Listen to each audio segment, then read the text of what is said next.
So, how did I go from 67 kilos to 84 kilograms in the space of 8 months? So from this to this, as a naturally very skinny guy.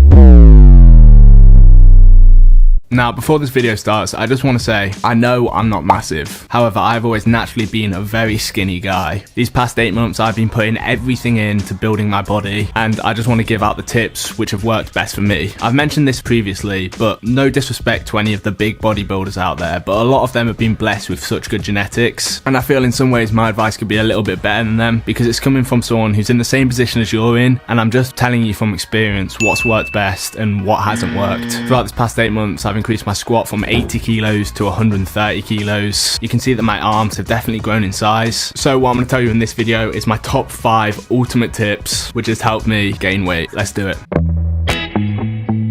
So for tip number 1, we've got liquid calories. Now, I'm pretty sure you know by now that calories is the most important thing to gaining weight. More important than the workout part itself. But if you're like me, you have a very high metabolism, you have a shockingly bad appetite, and you struggle to get the calories in. Well, that's where liquid calories come in. If you're a regular on this channel, you know that I refer to liquid calories as kind of the cheat code for bulking, because they're very easy to consume and they don't fill you up that much, but they're packed full of calories. For example, this high calorie shake which I make. It wouldn't look like it, but this has got about 800 calories in. Now, how I make this specific shake is blue milk. I only had green today, but usually blue milk, some type of frozen fruit like cherries, strawberries, raspberries, ice cream, Greek yogurt, oats, a banana, strawberry whey protein. And if you do want to get some whey protein, get it off the My Protein website, the cheapest one out there. If you use my code Joe, you'll also get 30% off your order, and it will help me out tons. So click the first link in my bio and get some protein from there. Super cheap, super good. And then some ice.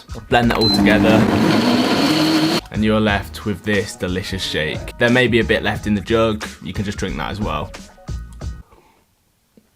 Another thing which makes it so good is the fact that it's super tasty. And if you're like me, and also a lot of skinny guys which I've spoken to, your appetite in the morning sucks, so bang one of these down, 1,000 calories just like that. I also spoke to a lot of people who say that this is like a really tasty drink and they enjoy it a lot, so I'd definitely give it a try.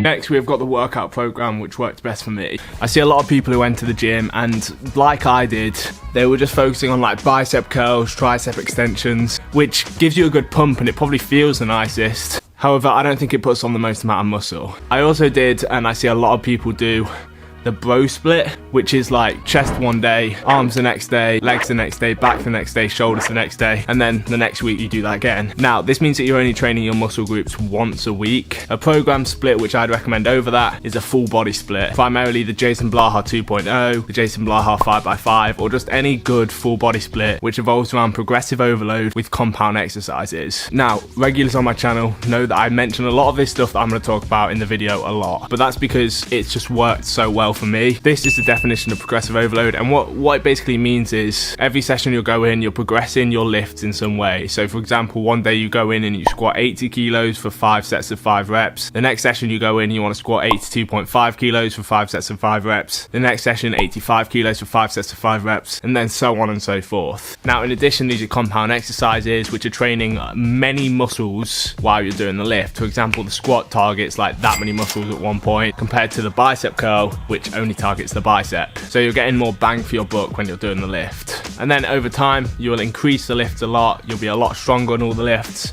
resulting in a lot more muscle mass being added to your body, and you'll be strong as so it'll look sick. Links to the programs, all good full body programs, I'll leave several in the description down below. Tip number 3, which I haven't actually mentioned on this channel, but it's spacing out your meals. I don't know why I did this in the pool. Now, your body can absorb 25 to 35 grams of protein in one meal. Then you have to wait 2 to 3 hours for your next meal, and then your body can absorb another 25 to 35 grams of protein to your muscles. If you're cramming your meals in, a lot of the protein that you consume will just be, well, it won't be put to good use, let's just say that. So, as much as it sounds annoying, try and make sure that you set out your meals well, so you don't have to rely on having to cram loads of food in during the evening. Because also, if you're cramming loads of food in and we have a small appetite, that's hard. If we've just had a big meal and then an hour later we have to have another big meal, especially for us guys who have such bad appetites, it does become a struggle. What I would say is create a schedule. Now, don't make the schedule too unrealistic. Let's say you wake up at 10. When you wake up at 10, you have the shake. At 1, you have another meal. At 3:30, you have another meal. At 6, you have another meal, and then so on and so forth. But just make the plan so you can stick to it, because that's key.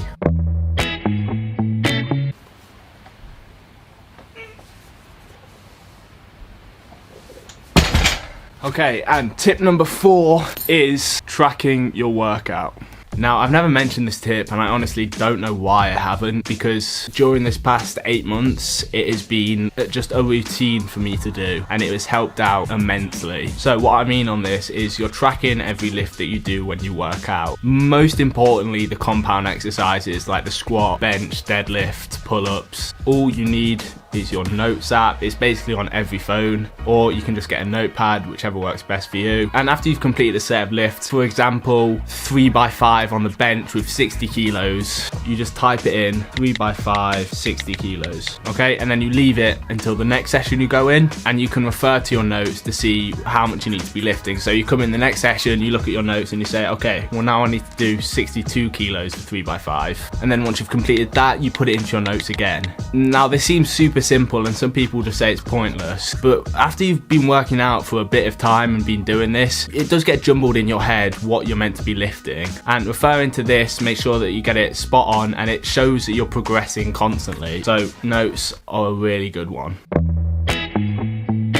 Okay, and finally for tip number 5, and arguably the most important tip, is calorie dense foods. Now, I know I mentioned this tip a lot in my videos, but it's generally because it's the most important thing. Earlier I said about us having a small appetite, which is so true, which means that when we consume food, we need to make sure we're getting bang for our buck. A typical bodybuilder meal like chicken, rice and broccoli is quite hard to consume. It fills you up a fair amount and it's just got no calories. But a lot of skinny guys see these genetically gifted people eat it and they feel like they need to eat it themselves.